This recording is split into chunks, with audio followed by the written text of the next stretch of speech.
The Renault Sport-fettled city car is a quirky new addition to the class, and our first UK drive shows it to be a fun runabout, if not a hardened hot hatch. What is it? When we drove the Renault Twingo GT on its international launch, we found it to be a city car that didn't quite live up to its promise on paper.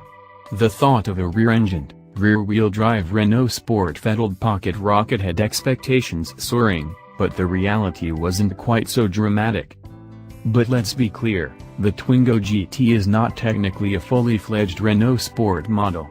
This is no successor to the riotous Renault Sport Twingo 133 but rather a top-spec variant of the Twingo city car.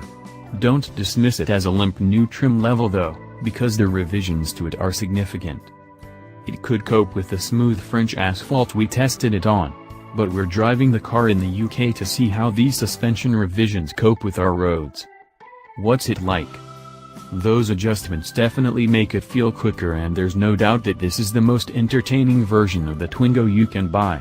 In a straight line it will just about see off a Volkswagen Up 1.0 TSI, making it one of the quicker new city cars on sale, and around town its pace is very usable. Even higher up the rev band there's a noticeable delay before the power kicks in. It isn't so bad for tight maneuvers in cities, but it doesn't give you a good indication of what the front wheels are doing at higher speeds on the open road, and its quick rack makes it feel twitchy at speed even with a variable ratio setup. The interior is fairly pleasant.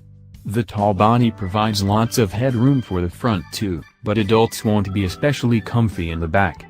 The 7.0-inch touchscreen infotainment system is responsive and easy to use and comes as part of the £600 Techno Pack R-Link that adds a reversing camera and DAB among other things, which is well worth a tick on the options list. The seats don't offer a great deal of support, and you can't adjust the reach on the steering wheel, but it's a relatively comfortable driving position. It does become noisy in the cabin though. Wind and road noise is a big problem at high speeds, so it can be quite tiresome to drive for long stints. The engine can handle the distance work, but the dynamics aren't sharp enough to keep you interested. Should I buy one? This Twingo GT is a quirky and quick alternative in the city car class and a welcome addition to the segment, even if it does lean more towards harmless city car runaround rather than hardened enthusiast's plaything. Against the slower, less practical and extremely pricey Smart Airbus 4x4, the Twingo GT looks a bargain. Against the cheaper, slightly slower but better to drive Volkswagen Up, however, the Twingo GT is harder to recommend.